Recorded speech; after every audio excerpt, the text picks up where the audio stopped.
So we do have a public hearing piece on the agenda for the budget for the FY 25-26 budget. So if there's anyone that wish to speak on that budget, we will actually get started right now. I don't currently have anyone signed up to speak on the public hearing part of the budget, but I will pause for a few seconds to acknowledge anyone that wants to speak on the budget.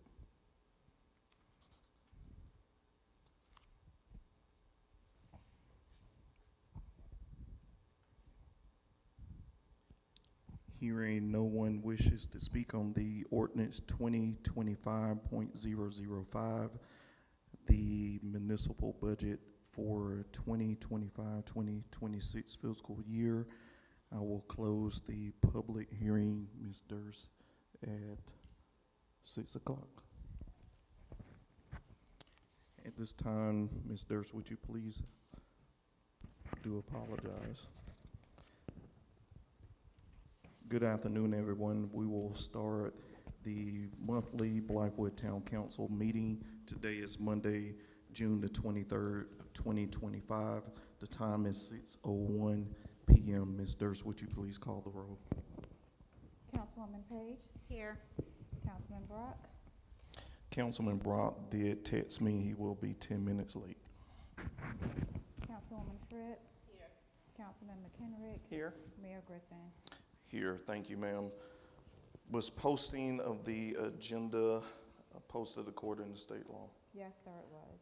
Thank you, ma'am. At this time, council, I'll be looking for a motion to approve the agenda as presented this afternoon.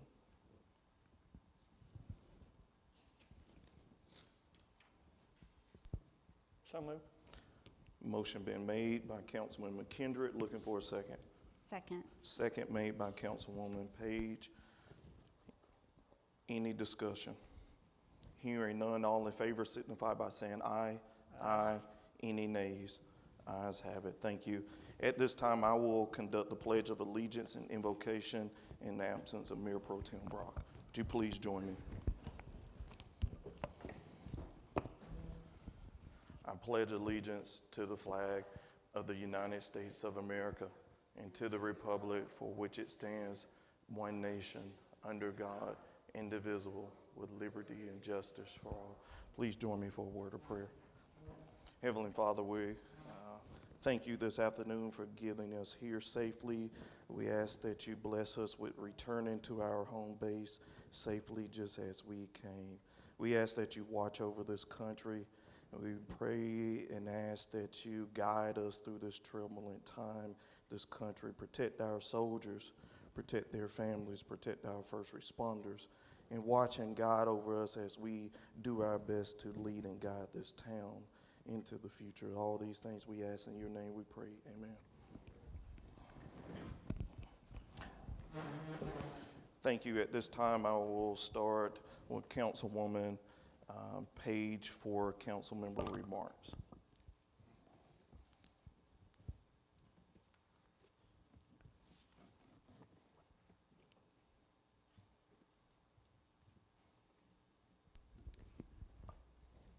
So good evening. Thanks for everybody for attending and in person as well as video. And just wanted to mention a couple of meetings that we had this month in regards to, the mayor and I were both able to attend House Representative Ralph Norman's luncheon in Rock Hill, and with regards to what is happening from the federal level. It coincides with some of the message that I've heard from other representatives from House representatives, and basically that on the federal level, you know, where they're doing all the tax reduction or credits reduction, there's not a lot of money trickling down to the state level or to the municipality level. So it just tightens up everybody's ability to access funds. So that was just a reoccurring theme that we've heard. He is definitely supportive of the towns and municipalities that he represents. And so it's nice to make sure that we have people at the federal level that is supporting us. So.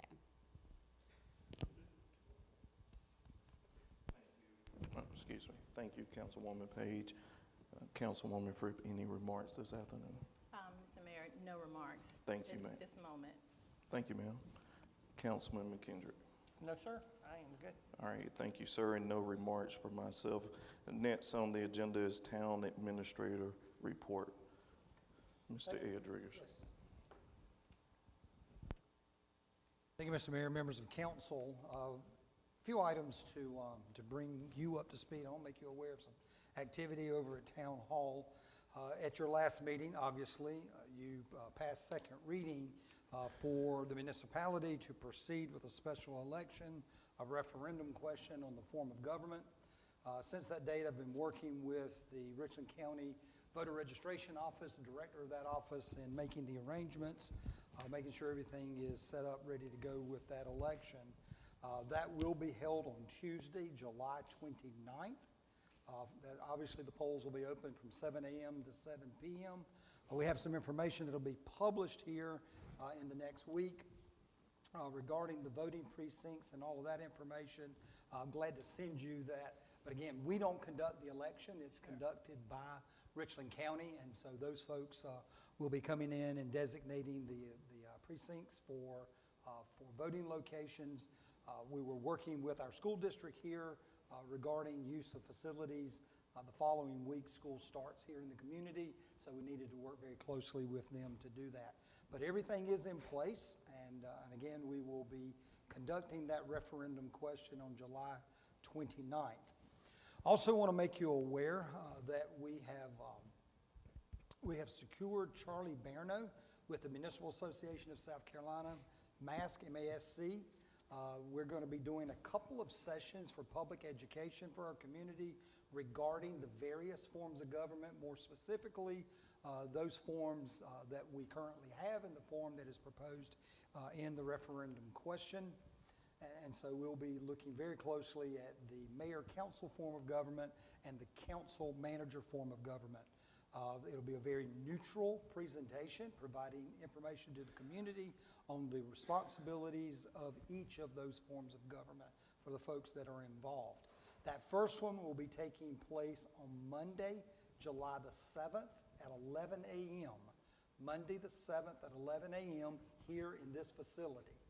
We will be recording that presentation, and then that will be made available through our website so that anyone in the community can watch that at their leisure from that point on.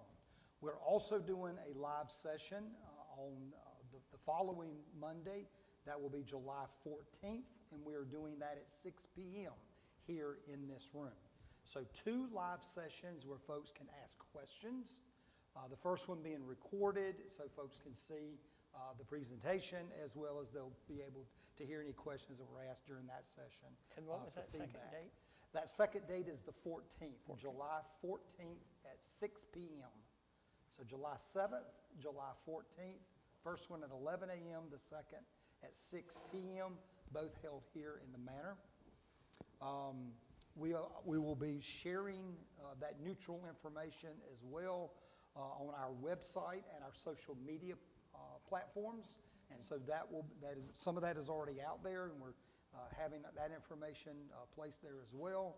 And the public notices that is being provided to us by Richland County Voter Registration Office, those public notices will run beginning this week in our local publication, and it will run each subsequent publication until the Thursday prior to the Tuesday election on the 29th of July.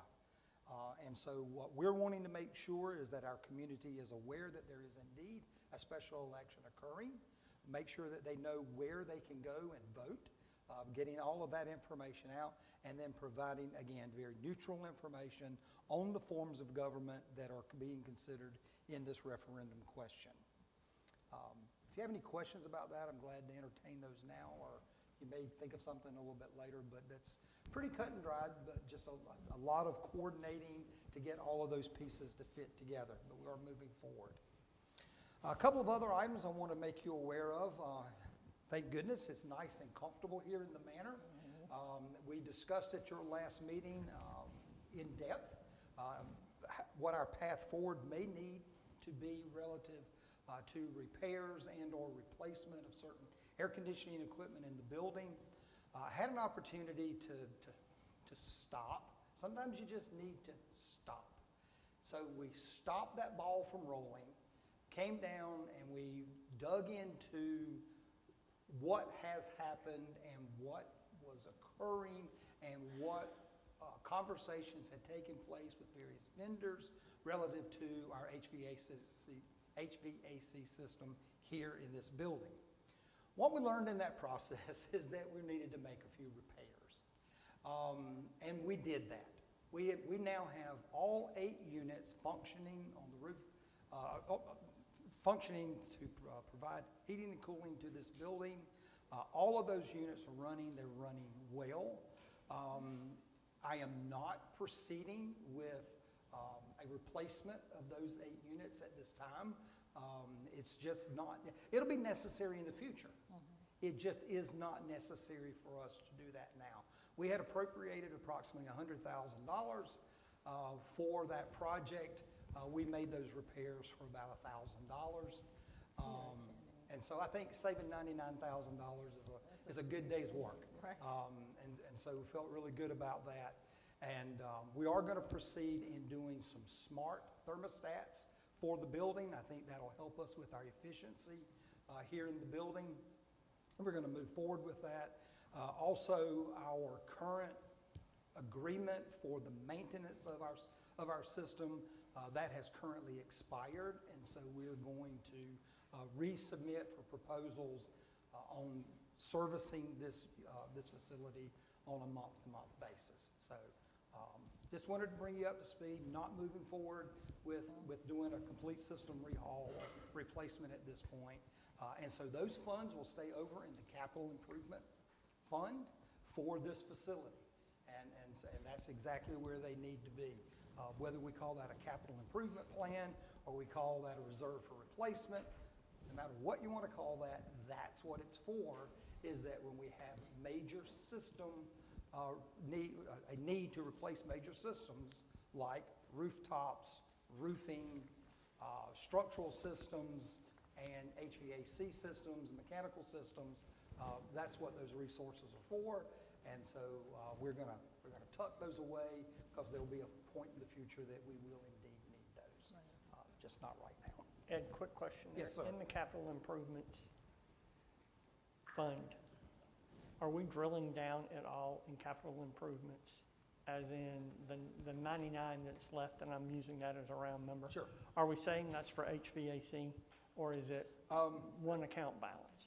It would not be my recommendation to designate every dollar in your capital improvement plan. Agreed. I think you just want to have a sufficient balance always in that account for a major system failure, because you never know when those are going to happen. Council will have to determine what you think that level to be. A facility like this, I'm kind of, you'd probably want a fund with $300,000, $350,000, at any given time, just as a rolling reserve for replacement. Yeah. Okay, thank you, sir. Very good. Okay. We do have a new finance director who has been hired, is coming on board. Have some additional information to share with you in executive session regarding that hire, but the individual will be starting with us on June 30th, so a week from today, that person will be coming on board. As we're aware, Ms. Julie is retiring from us the end of July, so we're going to have some time there. We actually have, Julie's away on vacation at some point during that, and our new person is away a little bit during that. So we're going to have some bleed over for cross-training. I'm prepared for us to extend that cross-training a little after Julie's departure if we can convince her to come and work with us a little bit, and she's been very cooperative and has agreed to do that with us. And so we want to be able to have our new finance director, HR director, hit the ground and get acclimated and start doing that job hands-on as quickly as possible. But I'm very, very glad that we've got a resource with the experience that Julie has to be able to work some cross-training before she leaves, and then also being available to us on an on-call basis as we do that training. So very, very glad to see that happening. Also want to make you aware that my Scout Motors project is obviously steaming right along. I'm mostly involved in a couple of committees that works with transportation here in the local area, making sure that we are getting information on what those schedules are, what is happening, and communicating that back to our public through our own town social media sites and that type of information. It's a lot of dirt continues to be moved, and we're nowhere near being finished. And so I think the best that we can do is keep people informed and answer questions when people have questions. And so I'm very involved on that side of that. And also there's a committee which is really just, it's called the Blythewood Committee, and the intent of that group is addressing specifically issues or concerns that our community may have regarding the project and the construction and things that are happening over on that site. So I encourage, if you get questions from constituents, I encourage you, send those my way. I will make sure that we are airing those, either airing those grievances or getting answers to questions that people have. It's set up for that purpose, and we want to make sure that we're taking advantage of that. Also wanted to make you aware that I've done a preliminary review of the landscaping plan for the site on Blythewood Road. You may be aware that there'll be an employee entrance there closest to the interstate. There'll be several employee entrances, but there will be a main employee entrance in that area. And then there's also going to be constructed on site what's called the Experience Center. And that Experience Center will have tracks and demonstrations of models that are built here in that facility. But the entrance to that particular operation is completing their design for landscaping. In our agreement with them, the town has the right to review all of the landscaping plans regarding the entire facility. They have been extremely cooperative in making sure that we are involved in that process. So we've done a preliminary review of the area on Blythewood Road that will be going into the Experience Center. And I've asked them that once they have all the checkoffs from their organization, that they would do a plan submittal to us for a review and for us to stamp those plans and submit those back. But good cooperation between the town and the project relative to those pieces that require inspection or review. And so very, very glad that's moving in a positive direction. Just wanted to make you aware, not something that you're terribly involved in, but we are making some modifications to what we were doing previously, a weekly staff meeting that was being held on site as we transitioned from your former administrator and me coming on board. The mayor was continuing to hold those meetings. We've had some good conversation about how we think those can be adjusted going forward. And so we are making some changes to that. We are now, they used to meet weekly on Monday mornings. We're now going to meet on the Tuesday following council meetings. I find that can be very helpful in that actions that are taken and things that I learn in this meeting, I'm then able to share that with our staff the next day.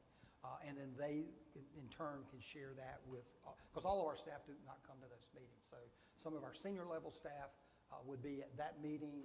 They would be briefed, informed about what took place at the council meeting, as well as an opportunity for them to share with the group activity that's happening in their area of responsibility, and then also allowing me an opportunity to share with them information, again, either coming from the meeting the night before or as part of just our organizational plans moving forward. And so we think that's going to work well. The staff was very responsive to that. I'm a real big believer in not meeting for the sake of meeting. Meet when you have a need to meet. And so we're going to be cutting that in about half of what we were doing before. But I have reserved the right to be able to call the group together if we have a need to do that. Our team seems to be very supportive of our approach to that, and I'm looking forward to spending more time one-on-one with our staff. Also wanted to make you aware, you've seen in your budget document when you did first reading, you approved this as part of first reading. We've had some additional communication at the staff level, within town hall and our operations. And of course, if you adopt the second reading of the budget, you will note that there is a paragraph in the budget that indicates that we are going to a cashless system.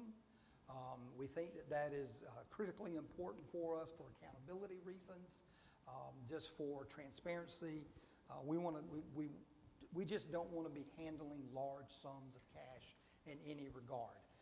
And so there is a provision in the budget that says that we will go to a cashless organization. It says unless approved by the town administrator, because I have found over time, there are always exceptions that are necessary for some reason. And so I didn't want to have language that says never. I wanted to have language that says that our practice is that we do not, we don't have transactions with cash. And so we're getting all of those measures in place, but folks can pay us with credit card, they can pay us with personal check, they can pay us with a bank check, a cashier's check, whatever they need to do. Most of those payments for us are for reservations for this facility. And so we don't really deal a lot in cash transactions for anything other than what we would deal with here. And so I think it's going to be a pretty easy transition for us, but someone may approach you and say, hey, I needed to take care of a rental down at the manor. I asked to give them, good hard green, and they said they couldn't accept that. And I didn't want you to go, oh my gosh, why are we not accepting cash? I wanted you to be aware of what we're doing and why we're doing it. Our accountant, our auditor is very, very happy that we're choosing to go cashless. I just think it'll help us with our credibility. I also want to make you aware that here at the manor, we are in the process of updating our lease agreement. It's been a while since that has been done, so I'm working with Fred on that. And so once we have a new lease agreement in place, I'll be bringing that to you, highlighting what those changes are. I believe that that is a policy of the municipality, so I will be bringing that back to council for approval as we work out the processes of the lease agreement for this facility. Some of you are attending the Municipal Association of South Carolina's annual meeting. Just as a reminder, that's coming up July 16th through the 20th. Excellent educational sessions that are taking place as part of this meeting. I certainly encourage you, as I know you will, to participate in those and bring home good ideas because that's how we do good things back home. You learn from peers, you learn from professionals, and then we try to pair up those things that we think will work in our own community and then see how we're able to implement those if it's desire for us to do that. Also want to make you aware that we were notified just today that the Blythewood Park, under the Richland County Recreation Commission, Blythewood Park is dedicating pickleball courts. That ribbon cutting for those pickleball courts is taking place on July the 10th. That is a Thursday, July 10th, Thursday at 10 a.m. All of council is invited to come over for that ribbon cutting, and certainly hope that if your schedule allows, you would be able to do that. Also want to make you aware that we've provided at your space, or we have available to us, our monthly financial reports as of May 31st. I'm providing that information to you as information, not asking for any action to be taken on that, but it is my desire to make sure that monthly you are getting the prior month's profit and loss statement, or in our case, just our financial statement, relative to how we are performing revenue to expenditures. So as an example of that report, we are showing $4,590,957.64 in revenue as of May 31st, expenses of $6,277,305.24. Obviously, that's about a $1.7 million expenditure over revenue, but those additional expenditures are related to expenses out of special funds that you've approved there. So we're not running short 1.7 million. It's just that the expenditures are higher than the revenue when we're using some capital improvement dollars and those types of things. But the report is there for your review. I certainly make myself available, or Ms. Emery available, when you have a chance to take a look at that. And of course, my objective is to start getting that report after the first of the new fiscal year, start getting that report to you in your package of information, so you have an opportunity to review that prior to getting here. But nothing changes with the numbers, and so whether the question is, whether the question would be asked between Friday and Monday, or between Monday and the beginning of the following month, the information doesn't change. And so we just want to make sure that we're getting those reports in your hands, and that if you do have questions, that we're getting answers for you relative to those questions. Mr. Mayor, that concludes my report. If there are any questions, I'm certainly glad to answer those. Yes, sir. Thank you. Any questions for our interim administrator? Mayor Pro Tem. Mr. Mayor, thank you. First of all, I apologize for being late. Mr. Jiggers, I just want to say one thing. I appreciate your attention to detail and your willingness to explore other options in regards to not necessarily saving the town $99,000, but certainly extending the life of the equipment that we have here. I think that goes a long way, and as someone who tends to be pretty hawkish on fiscal responsibility, I appreciate that. So I just wanted to thank you. Well, thank you very much, and please allow me to share that our staff here at the Manor were very involved in that process as well. And so I really believe it was a team effort of all involved. So you're welcome to extend my thanks to them as well. Thank you. Thank you, sir. Any other comments? Hearing none. Thank you, sir. Next item on the agenda is the approval of the minutes from Town Council regular May 27th and the special call meeting that was held on May 29th. I'll be looking for a motion to approve.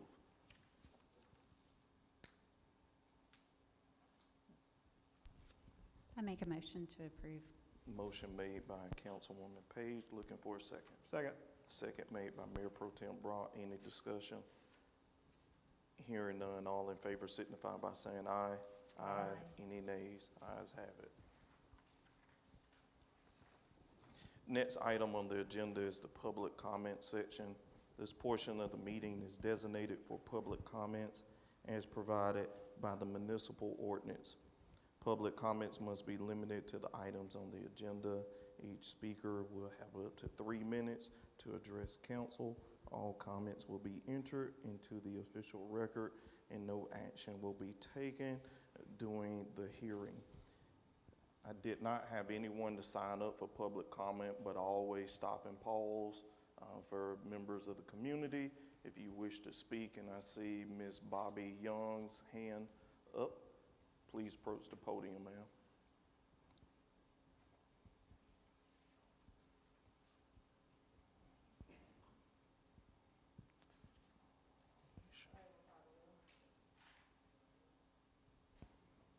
Just hold that button Just down, hold the Bobby. button.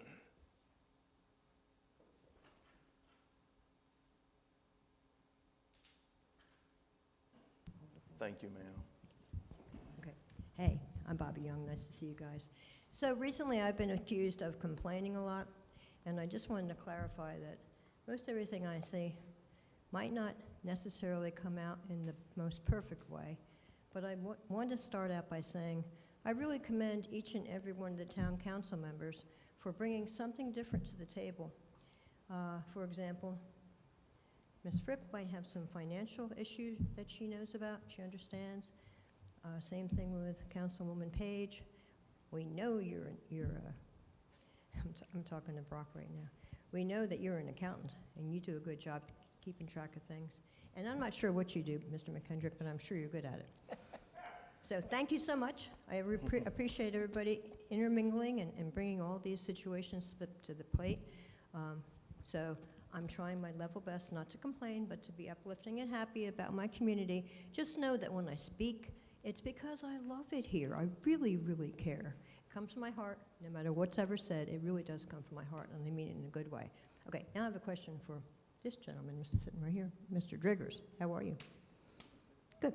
I wondered, when we have the special vote is coming up pretty soon, how much is that going to cost the town? And just exactly what barrel is that money going to come out of? Is that going to be out of the general fund? So how much is it going to cost us? And where's the money coming from? Miss, I got, sir, Miss Bobby, Yes. if you don't mind, we'll make sure that the clerk documented your question there. Yeah, okay, that's and fine. please get with her after the meeting, make sure your Okay. question is there. Okay. Make sure we have your email address, and we will You got it. convene and get you that information. Okay, thank you which so you're much. asking. I'm Yes, just ma'am. curious, I know it's a bit of money, and I know that we have people that are very fiscally responsible, so I'm Yes. just trying to point it out to them. Okay, thank you so much. Yes, ma'am. Thank you, ma'am. Anyone else wish to speak before I close public comment section?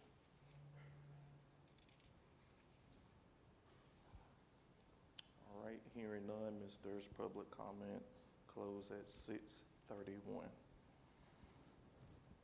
Next item on the agenda, boards and committee updates, Doco Meadows Park Foundation, Councilwoman Page.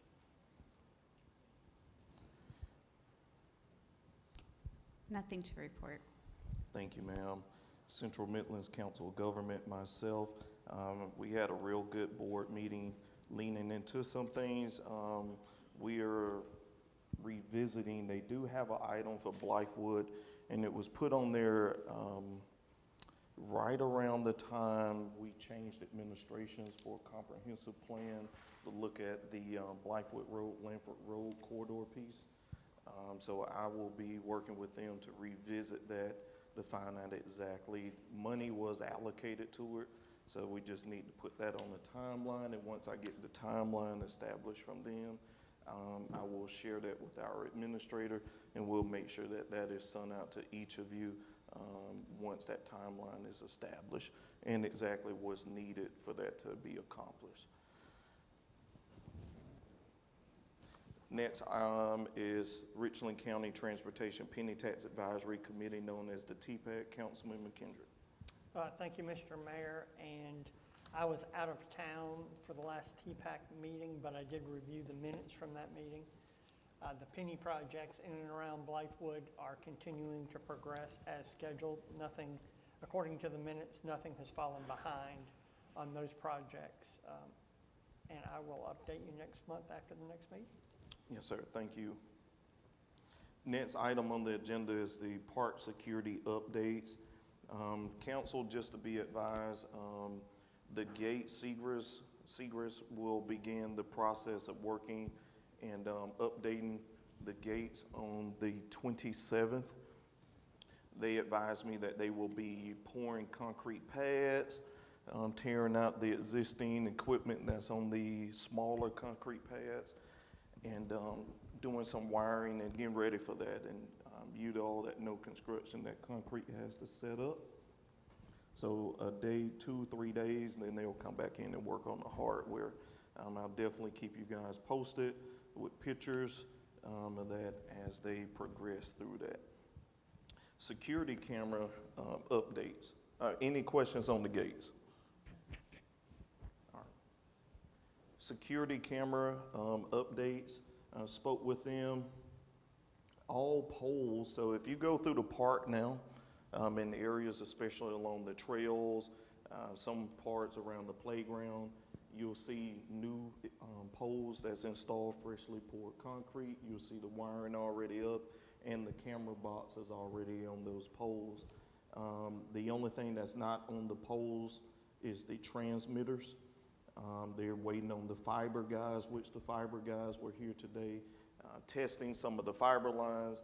As you were, the last major storm we had around here knocked out some things and equipment in Town Hall, which they had to come back and test fiber. And to my knowledge, I think only one line of fiber has to be replaced out of the three. So once they do that, they'll be able to connect in the fiber and start the process of moving this portal here in the manor to Town Hall. Any questions on security cameras? Next is the amphitheater fencing, Councilwoman Page.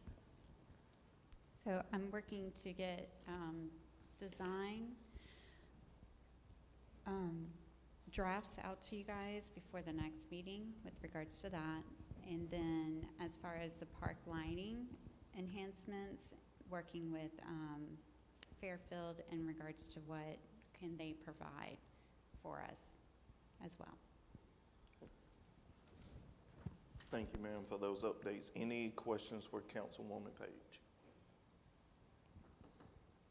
Hearing none, thank you. Next item is a presentation from the Big Red Barn, and we're going to ask Executive Director Ray to come up. I know you're newly. Is this thing on? All Yeah. right. I believe this is the start of my 4th week, so I have 3 weeks in one day, so thank you very much. I was the new executive director. So again, my name is Mitch Ray, new ED of the Big Red Barn Retreat, and you know, I just wanted to thank you all for your support, council members. Mayor Griffin even came out to our most recent event on a rainy Friday night for our concert, our fall jam, to show support. So you guys have been so supportive for us since the beginning, since we started over 10 years ago here serving heroes. So I want to say a few things, you know, just about PTG awareness or post-traumatic growth awareness. By show of hands, who here has heard of post-traumatic stress? That's pretty good. We had a meeting today where it was only 2 people in the room that had heard of that. Now, by show of hands, who has heard of post-traumatic growth? Post-traumatic growth. Yeah, not as many. Okay, so post-traumatic growth is the process of turning struggle into strength, and it's at the heart of what the Big Red Barn does. The Big Red Barn has a primary focus on serving heroes and military service members and first responders in South Carolina and North Carolina. But many here in our local community benefit from it the most. The Big Red Barn has grown to serve heroes who fly in from all over the United States and come here to Blythewood to learn our evidence-based training practices, which turn struggle into strength. So I wanted to thank you all for recognizing us and recognizing post-traumatic growth and raising the awareness and the support that you've given us over the years. So thank you very much. Yes, sir. Thank you, and appreciate the mission that you all do for our veterans and first responders. You all are doing fantastic work. It is recognized all over the country. And a lot of times when I do get to speak to different groups, various mayor groups and things, I always mention the services that you all provide so that they could take that back to their community, and that will be part of my packet at the municipal conference with the mayors that I have some settings with to talk about various different things and to learn from. So definitely appreciate. Before I read the resolution, I'll pause and let council members, if they have questions, comments about the Big Red Barn for 1 second.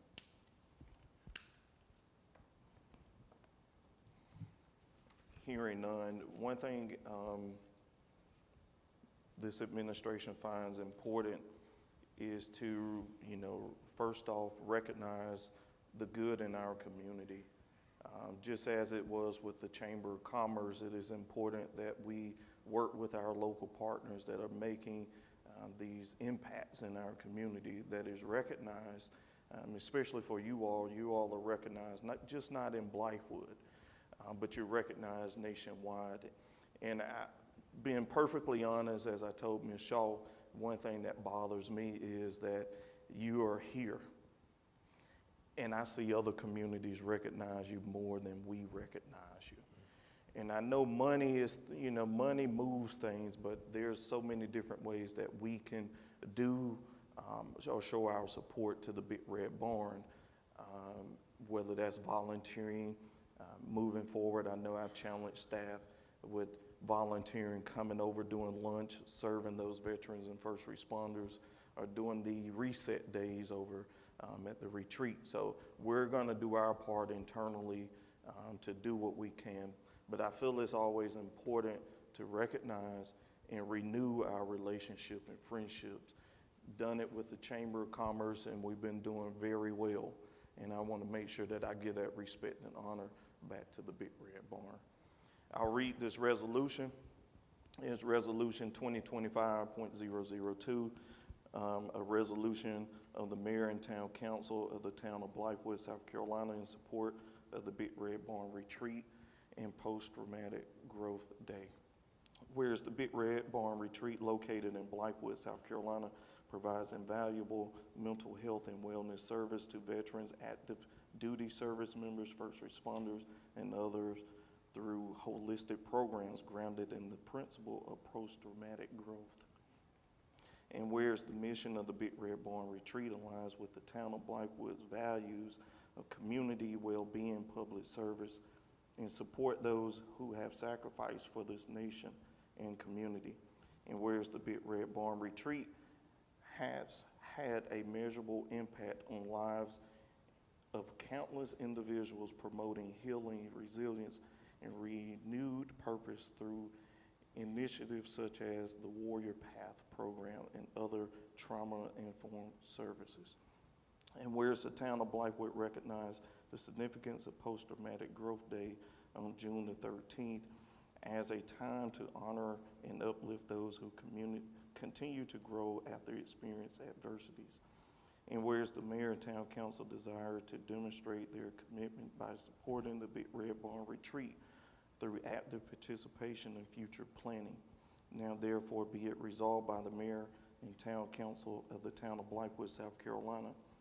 Number one, the Town of Blythewood hereby expresses its full support for the mission and continued operation of the Big Red Barn Retreat, and recognize the positive impact it brings to our local and broader communities.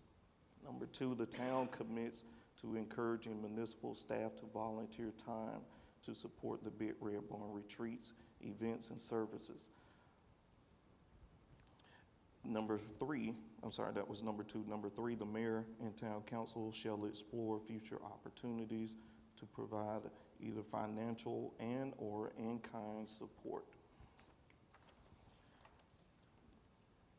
And number four, a copy of this resolution shall be delivered to you, the leadership of the Big Red Barn, as a formal expression of gratitude and collaboration done and adopted on this, which was the 13th of the day of June 2025 by the Mayor and Town Council of the Town of Blythewood, South Carolina.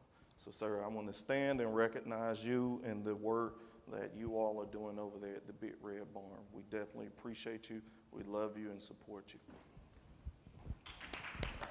Thank you. Feeling is mutual. Thank you.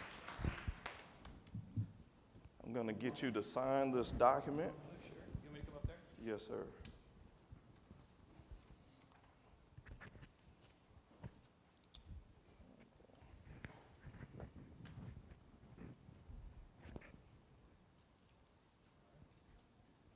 Thank you, sir. Y'all mind taking a picture with the staff? Okay.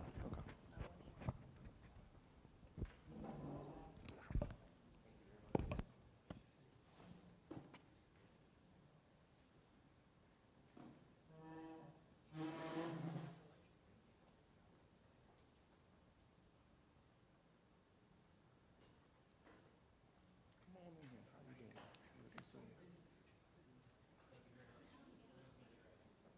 Y'all photo.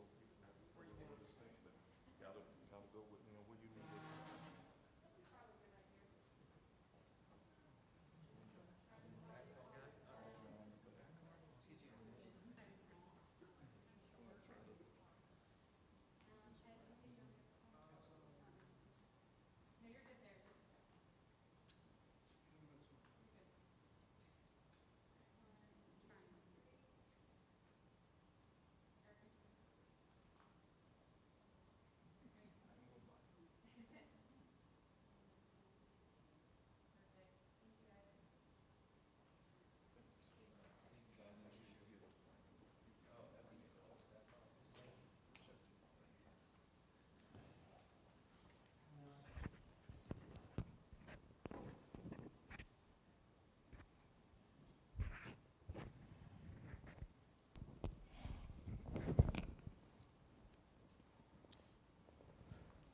Next on the agenda is a proclamation for our very own commissioner who serves on our planning commission, Miss Nikki Schaffner.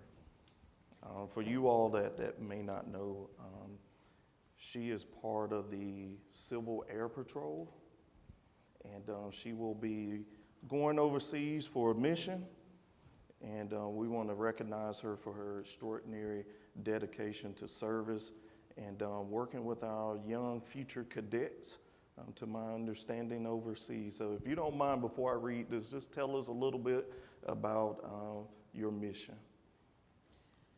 I'm a 34-year member of the Civil Air Patrol, and we have 3 primary missions: aerospace education, emergency services, and a cadet leadership program.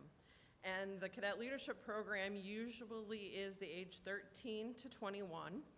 And in this special circumstance, I have been chosen as one of 5 adults of 47,000 adult members in our organization to escort 16 cadets between the ages of 18 to 21 to represent the U.S.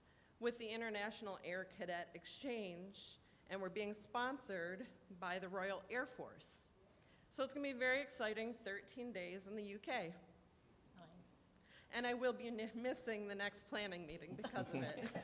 Well, we definitely going to give you the excuse. We're going to say you're present, okay?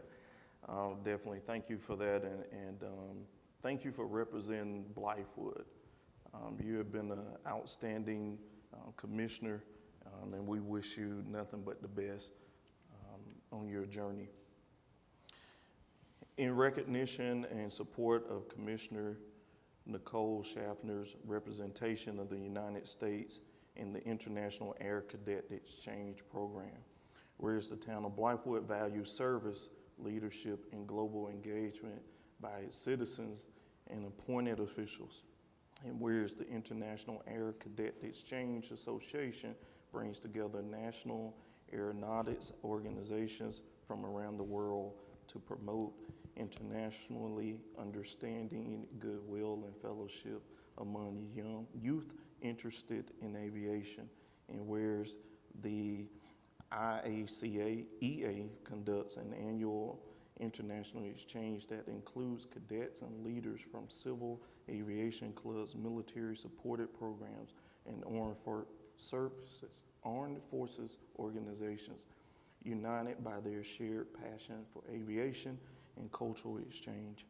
And whereas Commissioner Schaffner, a dedicated public servant on the Blythewood Planning Commission and a member of the Civil Air Patrol, has been selected as one of only 5 adults delegates to accommodate 20 cadets representing the United States during the 2025 exchange in the UK. And whereas Commissioner Schaffner's participation in this prestigious international program exemplifies leadership, civil engagement, and a commitment to foster cross-cultural understanding and youth development. And whereas her representation brings great pride and recognition to the town of Blythewood and reflects the town's values of service, excellence, and global citizenship. Now therefore be it resolved, I, Mayor Sloan J. Griffin III, together with the town council of Blythewood, do hereby commend and support Commissioner Nicole Schaffner for her outstanding achievement and extend our sincere appreciation and best wishes for a meaningful and successful experience in the 2025 International Air Cadet Exchange Program. Congratulations, ma'am. Thank you, sir.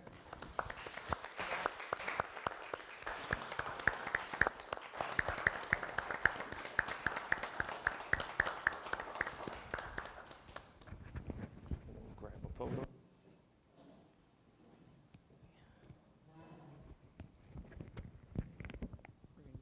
All of us.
Commissioner Schaffner?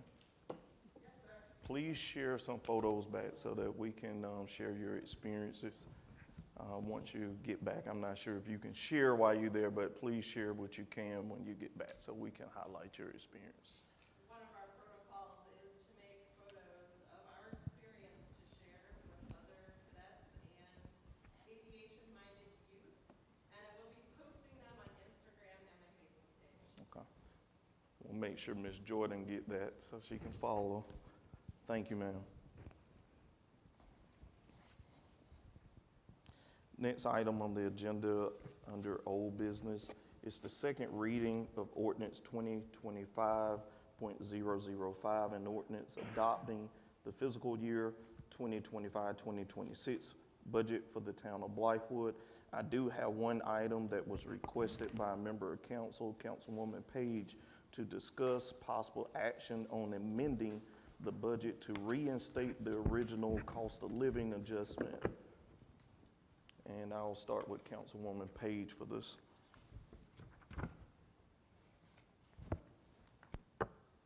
Thank you, Mr. Mayor. So while I understand today is the day for second reading and put this in play for our 2025 to 2026 fiscal year, however, I thought it was important for us to reconsider the cost of living item with regards to the salaries of our employees for the town.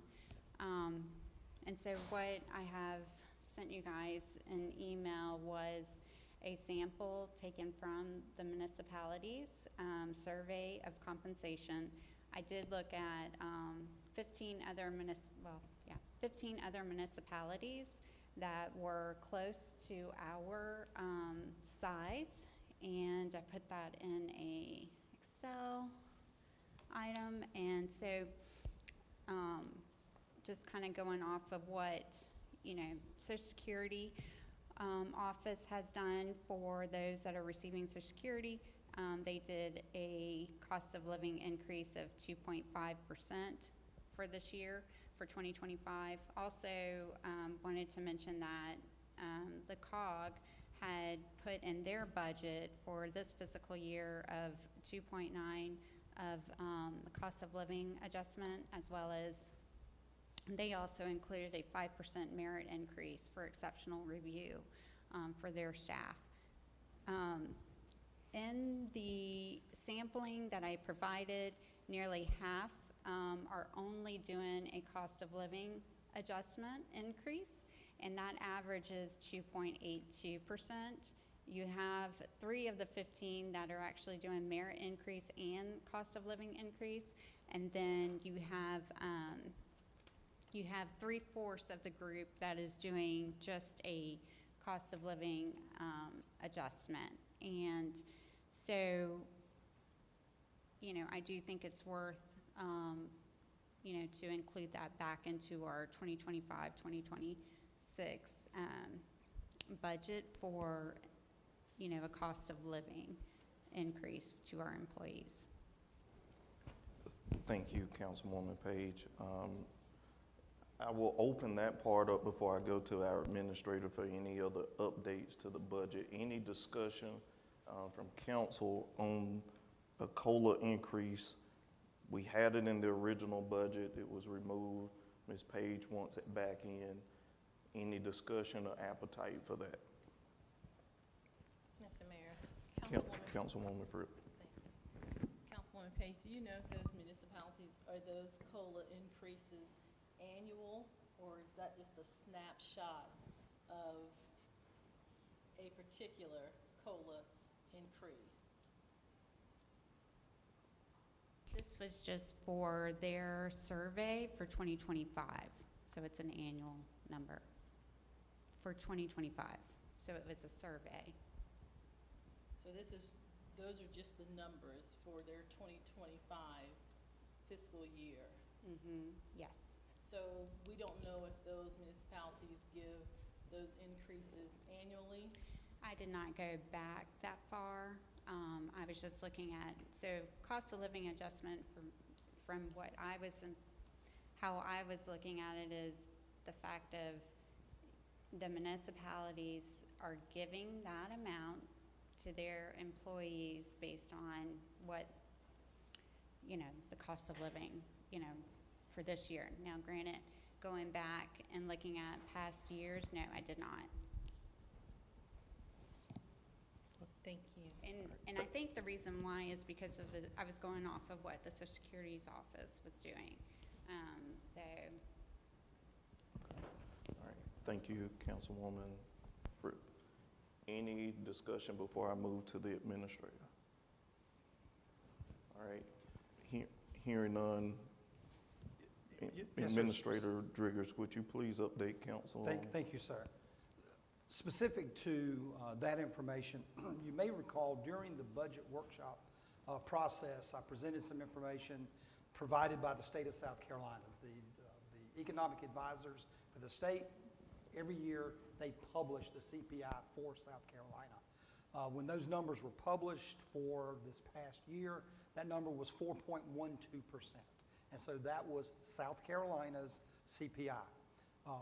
As you can see in the information that was provided, folks that are choosing to do a cost of living allowance increase, I don't think we saw anyone that was doing it at 4.12%. We've got folks that are doing it at numbers below that. We have a few folks that are doing it at numbers above that. I think more specifically, Councilwoman Fripp, to your question, is it just varies. It varies from year to year. You could have a municipality that says, well, we weren't able to do anything last year, so this year we're going to try to do a little more than we would normally do. Or someone says, we've been really good at keeping up with this, and we don't think this is the year that we are able to do this. And so you will definitely see that. The data that's been presented is just that. I mean, it's good data. It's reflecting what the municipalities that are listed are doing as part of the 2025 cycle. What was of interest to me is that if you chose to go this route, what would the cost be? And so I always kind of look at that as a ratio of percentage. And so for every 1% that you would award to your employee pool, all of your employees, for every 1%, the cost to you in the salary, along with the retirement contribution and the FICA that must be paid on that as well, so the salary plus benefits, each 1% cost $8,701. And so if indeed you were looking at 3%, the cost would be $26,103 to award a 3% increase to each of your employees across the board. 4% is a little higher, 2% is a little lower. So again, that's why I'm giving it to you as what does 1% cost? I'll be honest with you, I thought that number was going to be substantially higher. I would have thought that would have been a higher number. But when we took our current salary, our budgeted current salary for all the positions that we reviewed in the budget workshop sessions, we went back today, added 1% cost of that, increasing the salary by 1%, and then we added the South Carolina retirement contribution along with the cost for FICA insurance to that. Correctly speaking, Ms. Julie? Yes, how that was calculated. So I just provide that as information. No other changes relative to the budget other than what this council as a body did in working through workshops and through first reading. So there were two minor text amendments, reference to a state code. That was the only ordinance language change that was there, and referencing budgeted funds, where we talked about our different funds. We referred to those as budgeted funds. And so that's the only changes that were made between first reading and the document that you see here. Okay. Thank you, sir, and thank you, ma'am. Any questions? Mr. Mayor. Mayor Pro Tem. So, Mr. Driggers, if I'm hearing you correctly, if this body were to move to add a 3% salary adjustment, whether you want to call it a COLA, a merit, it makes no difference, it's a 3% salary adjustment, it would cost us about $25,000. Actually, a little more than that, about 26,103, so yeah. All right. Do we have the ability to increase our tax revenue by 26,000 and change? It's a rhetorical question. We all know the answer. The answer is no. The question I want to ask, and I'd ask Councilwoman Page, how many of those municipalities that were surveyed have a millage? My guess is all of them, probably. We do not. We're very good at increasing expenses, but we really don't have any means to increase revenue because we are subject to what people spend in the town. We're subject to the businesses that move into the town or sometimes move out of the town. We're subject to business license and building permits. If memory serves me correctly, it's been a long 5 years, and Councilman Kendrick can probably attest to this, as the mayor can. I can't think of a single time, and I'd ask Councilman Kendrick and the mayor to correct me if I'm wrong, but I cannot think of a single time where we didn't award some sort of salary increase, whether it be merit or COLA, on an annual basis. And so I continue to say that we're really good at creating long-term liabilities. And yes, we're in a good financial position. I think the gentleman that came from Love Bailey said that this town might have a lot of problems, but money isn't one of them. Well, we're good at increasing our expense side, but we don't really have any control on the revenue side. And Mr. Driggers, I appreciate what you said, that it varies. Some people may go above the CPI on an annual basis because they didn't do anything last year. Well, I can tell you who did something last year, and the year before that, and the year before that, and the year before that. And this isn't just a $27,000 hit to our budget this year. It's in perpetuity. It stays on there. So I think we just need to pause and just kind of keep the status quo. Thank you. Yes, sir. Thank you. Any further comments or discussion before I call I do. I would like to Councilwoman Page. respond to Mr. Brock, Councilmember Brock. So the thought process is talent retention. And so if you're about to go into a year where you're not going to provide any merit or cost of living adjustment, you are leaving things to be questioned by the employees, and what would they may not stick around. So it's talent retention as well as competing with the private sector as well as other municipalities, because there are municipalities that will actually give merit increase as well as the cost of living increase as well as a one-time bonus. And you will hear the municipality association say that yes, wages have increased, and that is a result of you have the minimum wage having increased, you're having people not being able to choose to actually buy a house and have to rent a house rather than, so the thing of it is this is not an isolated item or whatnot, but this is also, taking care of our own. And for you not to do anything is something that you are susceptible to having something, you're going to be in competition. And then also for others to be able to, you got to compete to be able to fill spots for positions. So you got to make it lucrative as well.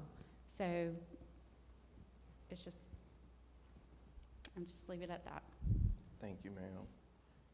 Mayor, I'd like to respond. Mr. Driggers, you mentioned that we have recently hired a new finance director. Is that correct? Yes, sir. How many people applied for that job? Ballpark. We probably had an applicant pool of 10. Okay, 8 to 10 that applied. so a We decent interviewed number. 4. When we had the town administrator position that was open, how many people submitted? Whether qualifications ignored, how many applications did we get? It was over 10, wasn't it? Okay, so the notion of competing for talent, that's always an issue. That isn't lost on the public versus private sector. If you're worried about retaining employees and 2% is going to get it done, I'm not worried about that. I don't want to sound coarse, but if somebody wants to walk out the door, I can point you in the direction. I think this is a good place to work. I think that, maybe it isn't. I don't know. But I believe that our employees are fairly compensated for the work that they do, and they have, again, for the last 5 years that I've been on council, you say there are some that give COLAs, merit, and bonuses. Well, apparently that's been us for the last 3 years, even when council didn't approve it. So it's not going to hurt anybody to make a pause for 1 year and reassess. Thank you, sir. All right, I'll be looking for a motion. Mr. Mayor, Councilman McKendrick. is this any question in the budget? Or is this just particular to Councilwoman Page's? No, this is for Okay. the whole budget. So if Yeah, you got If things you you don't need. mind, just a couple things. Yes, sir. On, Ms. Julie, you could probably clarify some of these for me. On page 10 of the packet budget, line item 30-9110-583,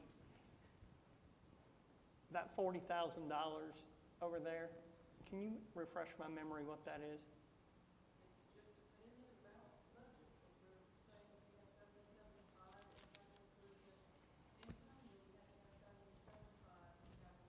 Right, yep, I remember the discussion. Okay. Mr. Mayor, along the same vein as Councilwoman Page, after our last meeting, I received several emails and had the opportunity to have a phone conversation with some of the Historical Society and Museum employees about, and I'm going to call them assumptions that council may have made concerning some of the maintenance items and maintenance budget. Some of you may have seen the articles in the newspaper recently about moving of a windmill.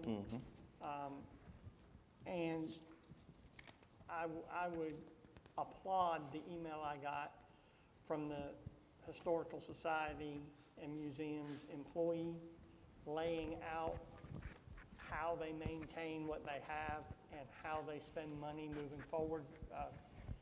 Brock, not to steal your phrase, but they're very hawkish, I believe, at the museum with how they spend the money that they have. So I would recommend moving the 24,750 from the employee and maintenance back to the 34,750 based on, and I believe all council got that email, at least if I was looking at the address correctly.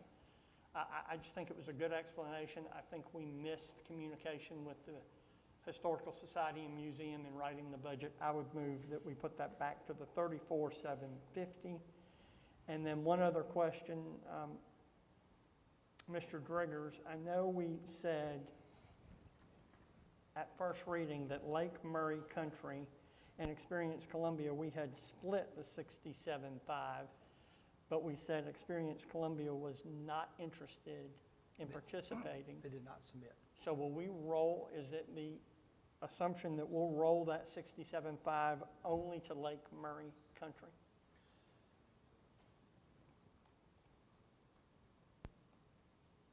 I think that's a question that council, excuse me, I think council will need to ultimately make that decision.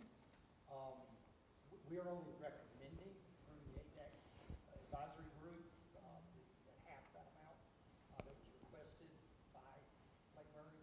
And so I think the other would just hold until council would give us direction of what to do. But that's one of those line items that by statute, we need to spend that money. We have to spend that money. Okay, so We can't roll it into our fund. Right, so Ms. Julie, then the only other, just for the clean budget, can we take Experience Columbia off of here and just list there to be determined? Sure. Placement. Right, exactly. No, I'm with you. That was it, that's all I have, Mr. Mayor. All right, thank you, sir. Oh, one thing, the cashless system, Yes. is there an expense to us? Only on credit cards. But that's But something not we've to had us. before. We pass that through, it's a pass-through. Right, The merchant fees. But so there's no financial impact to us to No. go cashless. Okay, thank you very much. Thank you, sir. Any further questions? Yeah, Mr. Mayor, I just want to Mayor piggyback Pro off, Tem. thank you, piggyback off of what Councilman McKendrick said about the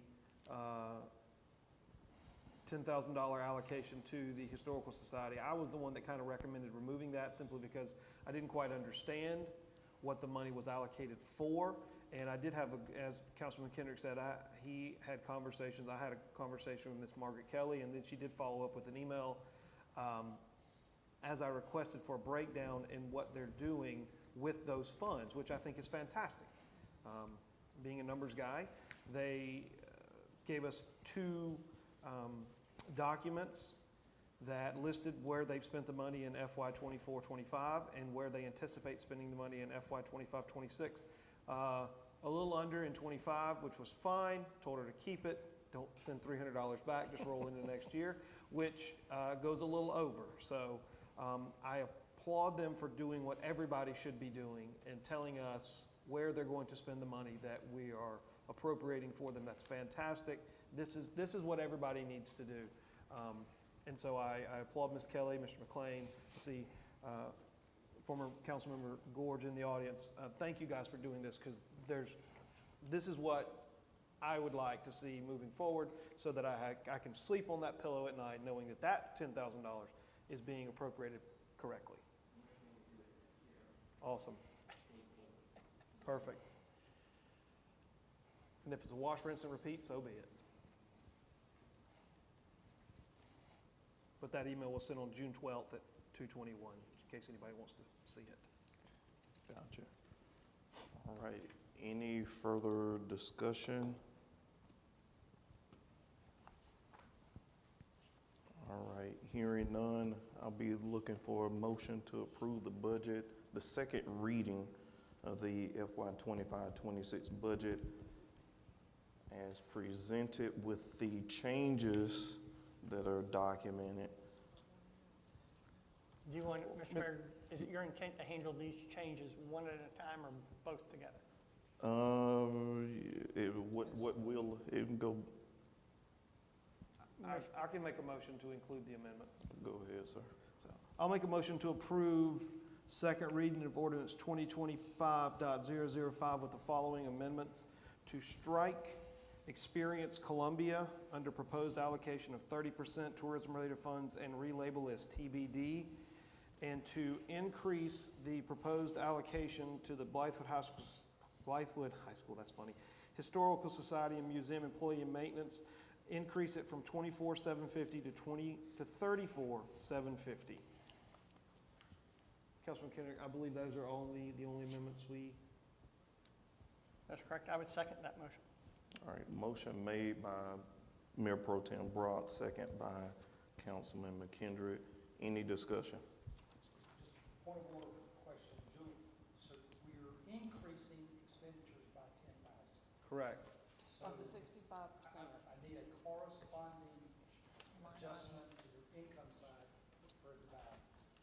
So you would reduce. Well, it would 40 to just 30. lower the, 40 to 30. You can do that. I just need, Yeah, we just got to know where to do that. just got to know where to take it. At least in my mind, Ms. Julie, based on that put number of $40,000 that, no, those that's dollars come out capital. of SAT. yeah, that would come out of SAT. You're correct. So you would just have $10,000 less than SAT, and if you're paying the remainder of the bond out of LAT, your contingency in LAT would decrease by 10. Assuming that you're fully expending your SAT. Just want to make sure we're recording it in the line item that Correct. this council desire. All righty. We have a motion made by Mayor Pro Tem Brock. It was second by Councilman McKendrick. Any further discussion? Hearing none, Ms. Durst, please, roll call, please, ma'am. Councilwoman Page? No. Councilman Brock? Yes. Councilwoman Fritz? Yes. Councilman McKenrick? Yes. Mayor Griffin? No, thank you. Budget passes 3-2. Next item on the agenda is the second reading of ordinance 2025.001, an ordinance hearing adopting text and map amendments to the land development ordinance known as the LDO for all parcels and property located within the town of Blythewood incorporated limits, corporate limits. Mr. Mayor, for purposes of discussion, because I was just about to say, Pete. of items Pete brought up before, I would move that we Postpone indefinitely. postpone Yes. indefinitely Thank item B. Thank you, sir. You took that out of my Second. mouth. Thank you. Second. Is motion made to postpone indefinitely by Councilman McKendrick, second by Mayor Yep. Pro Tem. Any And- dis? And in discussion, Yes, sir. I'll tell you what, I'm not done with it yet. This document, I don't think we can overstate what Kendon and Keast has put before this town. And because of a couple comments Pete made, I've determined to read every word of this document, and it's massive. There is not a single parcel of property in Blythewood, South Carolina that will not be affected by this rewrite. Not a single parcel. I don't care where you live. I don't care what business you own. I don't care what road you're on. There is not a single parcel of property that will not be affected by this rewrite. So I would encourage, certainly council has paused between first and second, which I'm gratefully appreciative of as I'm reading this. But I would encourage those citizens to look at the document and bring your questions. I know we had public hearings during the rewrite, and we went through the supposed checklist from Kendon and Keast extensively. But this is a big deal. So I appreciate council slow rolling to second reading to try to wrap our heads around and get the proper legal advice as we do so. Thank you, sir. Yes, sir. No problem. Thank you. Any further discussion? Motion on the floor. Hearing none. All in favor signify by saying aye. Aye. Any nays? Ayes have it. At this time, we'll be moving to executive session per the South Carolina Code 30-4-70. We will be discussing this afternoon for the public consumption 2 items. Item A, a contractual matter for consulting services agreement for the town administrator search. This was requested by Councilwoman Page. And then we will get a personnel matter regarding the new finance director position. I'll be looking for a motion to move to executive session. So moved. Motion made, Councilman McKendrick. I'll be looking for a second. Second made by Councilwoman Fripp. Any discussion? Hearing none. Ma'am. I'm sorry, Councilwoman Page. Sorry. Thank you. Any discussion? Hearing none. All in favor signify by saying aye. Aye. Aye. Ayes have it. We are now in executive session. Well.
Council, I'll be looking for a motion to reconvene.